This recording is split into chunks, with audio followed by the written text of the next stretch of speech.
আপনাদের সাথে আমার একটা সিক্রেট মশলার রেসিপি শেয়ার করি। যারা আমার মতো এইভাবে মশলা তৈরি করতে চান তারা এটা দিতে পারেন, রোস্ট কিংবা বিরিয়ানি, ঝাল মাংস সব কিছুতেই দিতে।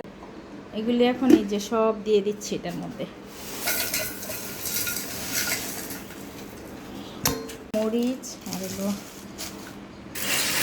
ভাঙ্গে নিব একটুগুলো।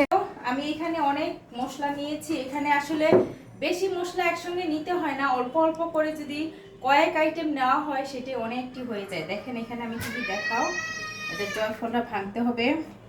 এই যে এটা হলো কালো গোলমরিচ, এটা হলো শাহি এলাচ, যেটা একদম বড় এলাচ বলে শাহি এলাচ, এটা হলো সাদা গোলমরিচ, আর এটা হলো পিপল মরিচ। এটা এই মশলাটার সাথে নতুন আমি পরিচিত হয়েছি, পিপল মরিচ। এটা হলো জয়ত্রী, এটা হলো এলাচি, এটা দারচিনি, এটা হলো শাহি জিরা, এটা হলো স্টার মশলা, এটা হলো কাবাব চিলি, এটা হলো জয়ফল, আর এটা হলো লবঙ্গ, চিনি, তেজপাতা, এগুলো সাথে দিব। এগুলো সব কিছু আমি রোদে শুকায় নিতে পারলে বেশি ভালো হয়। তবে এখন আমি কয়েকটা মশলা একটু গরম ফ্রাই প্যানে একটু ভাজা নিব, যাতে এই যে দারচিনিটা আর হলো এটা মরিচটা, তেজপাতাটা একটু করে যেমন ব্লেন্ডারে চাড়ে দিলে সুন্দর করে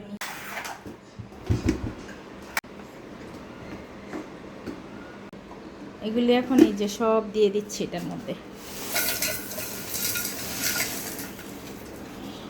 মরিচ আর এগুলো ভাঙ্গে নিব একটুগুলি।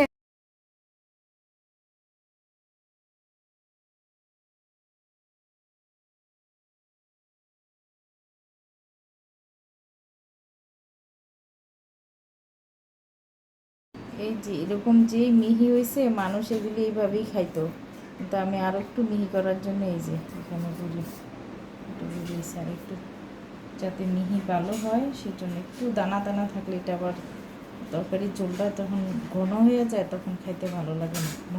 কেমন সুন্দর মিহি, একদম মিহি পুরা। মরিচ যে দিছি, মরিচ দিলে কালারটা সুন্দর হয়।